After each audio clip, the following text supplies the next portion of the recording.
I'm gonna talk about being a genius. What in the world? So what's the definition of a genius? Definition of a genius is somebody with some extraordinary qualities and skills in doing something. Okay? So everybody in here has the capabilities of being a genius. Like everybody in here, let's just say everybody in here is a genius.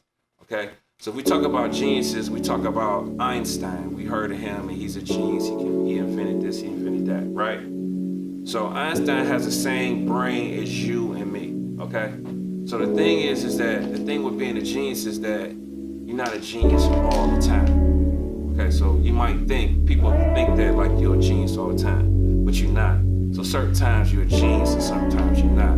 So you guys gotta understand the superpower that you have and being able to know this.